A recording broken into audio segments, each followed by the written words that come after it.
Bismillah wa bihamdih. Assalamualaikum warahmatullahi wabarakatuh. Innal hamdalillah nahmaduhu wa nasta'inuhu wa nastaghfiruh wa na'udzu billahi min syururi anfusina wa min sayyiati a'malina may yahdihillahu fala mudilla lahu wa may yudlil fala hadiyalah. Asyhadu an la ilaha illallah wa asyhadu anna Muhammadan abduhu wa rasuluh la nabiyya ba'da amma ba'du. Bapak dosen yang kami hormati dan muliakan, serta teman-teman yang menyaksikan video ini, pertama-tama mari kita panjatkan puji syukur kehadiran Allah Subhanahu wa Ta'ala yang pada hari ini masih memberikan kita nikmat iman, Islam, sehat, sehingga kita bisa menjalankan ibadah puasa. Kedua kali tidak lupa kepada manusia terbaik, yakni baginda kita Nabi Muhammad Sallallahu Alaihi Wasallam, yang telah menuntun kita dari jalan yang gelap menuju jalan yang terang-terang saat ini, agama yang kita bisa rasakan, ad-dinul Islam. Teman-teman yang kami hormati serta Bapak dosen, izinkan kami dari kelompok 11 membawakan materi yakni dengan judul konsep dan praktik pendidikan di Thailand. Sebelumnya saya di sini sebagai moderator atas nama Adityo Hadi Pranata dan teman saya Rudi Hartono dan saudari Silmi Soraya akan membawakan materi pertama, kedua, dan ketiga. Baik, sebelum kita masuk kepada pemateri pertama, alangkah baiknya kita membuka diskusi ini dengan sama-sama membaca Al-Basmalah. Bismillahirrahmanirrahim. Baik, kepada pemateri pertama, yakni saya sendiri, kita akan mulai. Baik, saya sebagai pemateri pertama di sini akan membawakan materi tentang sejarah masuknya pendidikan Islam di Thailand. Tentu teman-teman, sebelum kita masuk kepada sejarah masuknya Islam di Thailand, kita akan membicarakan dulu sebentar apa itu negara Thailand. Tentu negara Thailand adalah sebuah negara besar, negara yang berada di Asia Tenggara. Tentu kita mengetahui dengan sejarah, semua negara Asia Tenggara pernah dijajah oleh bangsa-bangsa Eropa. Oleh karena itu semua negara atau bangsa yang ada di Asia Tenggara pernah merasakan tekanan dari luar, sehingga semua negara dan bangsa memiliki usahanya masing-masing dalam mencapai kemerdekaan. Dan Thailand, teman-teman, itu terbagi menjadi dua bagian yang berbeda agama, suku, etnis, ras, dan budaya. Di bagian utara itu ada yang dinamakan kerajaan Thai, yakni penganut umat Hindu. Di bagian selatan ini yang dinamakan penganut umat Islam.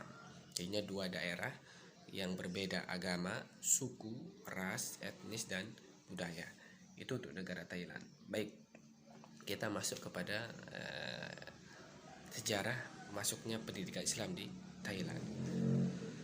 Sejarah pendidikan Islam yang masuk di Thailand ini diawali dengan masuknya Islam Raja Fatani.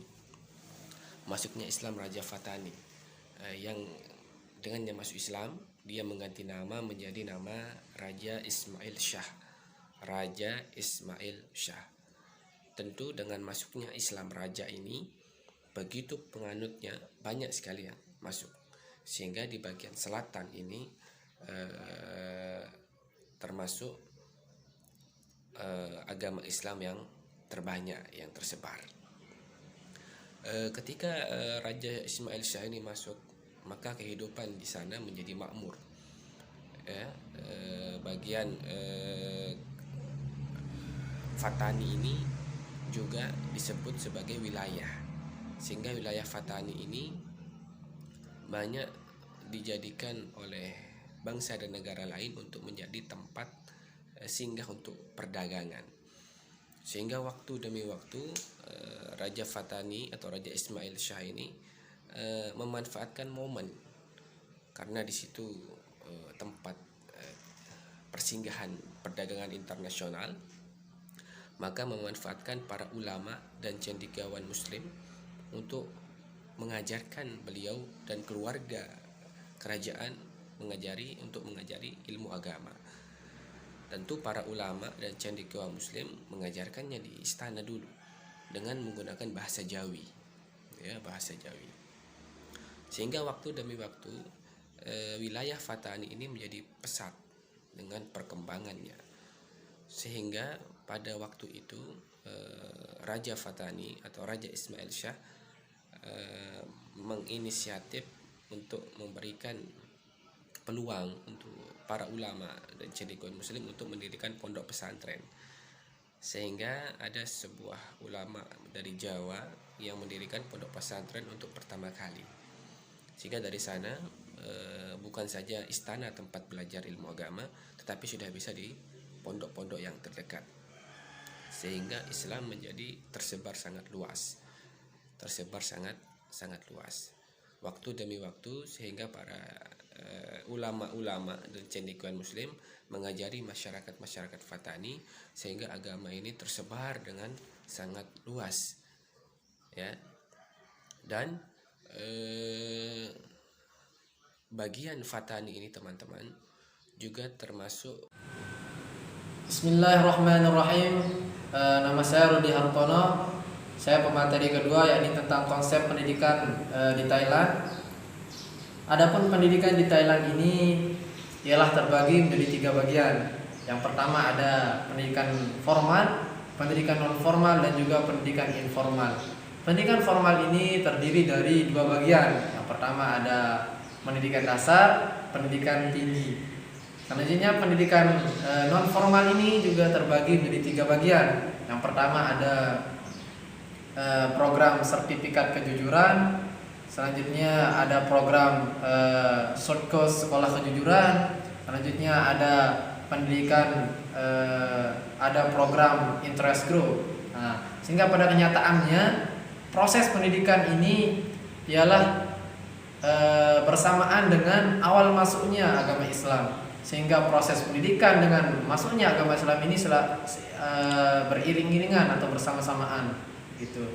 Selanjutnya dalam wilayah di Thailand ini, tempat yang pertama kali dimasuki oleh Islam ialah wilayah Thailand bagian selatan, yakni pada wilayah Yala, wilayah Natariwat, Fatani, dan juga Setun. Adapun dalam wilayah Fatani ini ialah terdapat suatu sekolah, yang sekolah ini bernama Sasnasuka atau sayap, atau biasa disebut sebagai pondok sayap. Yang pondok ini memang sudah, atau sekolah ini memang sudah diakui oleh negara. Yang pondok ini didirikan oleh Tok Guru Kiai Haji Muhammad Soleh. Adapun sistem pendidikan yang diterapkan ialah pendidikan yang mengajar kitab tua dan juga Al-Quran di atas masjid dengan cara yang sangat sederhana tentunya. Selanjutnya dalam pelaksanaan pendidikannya, pondok pesantren di Fatani ini sudah mulai mencakup kepada ranah pendidikan agama dan juga pendidikan umum gitu. Adapun adapun tokoh-tokoh yang berperan di pondok Fatani ini, contohnya seperti pertama ada Syed Daud Al-Fatani, ada Syed Zainal Abidin Al-Fatani, ada Syed Muhammad Zain bin Mustafa Al-Fatani, dan lain-lain. Sehingga banyak tokoh yang berperan dalam pondok Fatani ini. Selanjutnya, dalam setiap harinya, pondok Fatani ini sebenarnya dia memiliki sistem pendidikan yang berbeda-beda. Contohnya sekarang misalkan pada siang hari, yakni antara zuhur dan juga asar, di masjid itu mereka melakukan proses pendidikan. Contohnya seperti melakukan membaca Quran, berzanji, belajar kitab, kemudian belajar sholat imam dan lain sebagainya. Itu yang mereka lakukan di dalam masjid, yaitu sembari. Bismillahirrahmanirrahim. Saya Silmi Soraya dengan NIM 1901011034 sebagai pemateri ketiga akan menjelaskan mengenai kelebihan dan kelemahan konsep dan praktik pendidikan Islam di Thailand. Kelebihan konsep dan praktik pendidikan Islam di Thailand memiliki 6 kelebihan.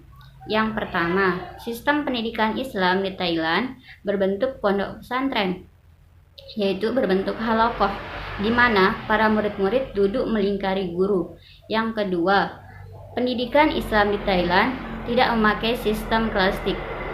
Yang ketiga, pelajaran berpedoman pada kitab-kitab yang mereka baca pada halakoh-halakoh. Yang keempat, para murid mencatat penjelasan dan komentar yang mereka dengar dari guru. Yang kelima, tidak ada batas lamanya seseorang untuk belajar, yaitu bisa sampai 10 tahun di pondok. Yang keenam, yaitu perubahan pondok pesantren menuju madrasah membawa perubahan yang luar biasa bagi masyarakat Islam, karena para lulusan madrasah bisa atau dapat melanjutkan studinya ke bidang tertentu. Contohnya, jika ia pandai dalam bidang sains, maka ia boleh melanjutkan pada bidang tersebut. Selanjutnya, mengenai kekurangan praktek pendidikan Islam di Thailand yaitu sebelumnya keadaan Islam pada pendidikan di Thailand itu mengalami keterbelakangan dikarenakan kurangnya perhatian dari pemerintah. Juga pendidikan formal pada Thailand itu, khususnya di wilayah selatan seperti Pattani dan Setul itu sempat mendapat kabar tidak menggembirakan dikarenakan pemerintah mewajibkan para peserta madrasah, khususnya yang Islam, juga mendapat pelajaran agama wajib, yaitu pelajaran agama Buddha. Nah, itulah yang menjadi kekurangan konsep dan praktik pendidikan Islam di Thailand. Mungkin hanya ini yang dapat saya sampaikan. Selanjutnya saya kembalikan kepada moderator. Sekian. Baik, sekian dari kelompok kami. Apabila ada yang kurang, maka kami saya mewakili kelompok 11 memohon maaf yang sebesar-besarnya. Semoga Allah maafkan dan semoga Bapak dosen juga memaafkan. Sekian, kurang lebihnya mohon maaf. Wassalamualaikum warahmatullahi wabarakatuh. Bagi ada yang kurang jelas atau yang ingin ditanyakan, silakan kita bisa diskusi lewat via LMS. Terima kasih.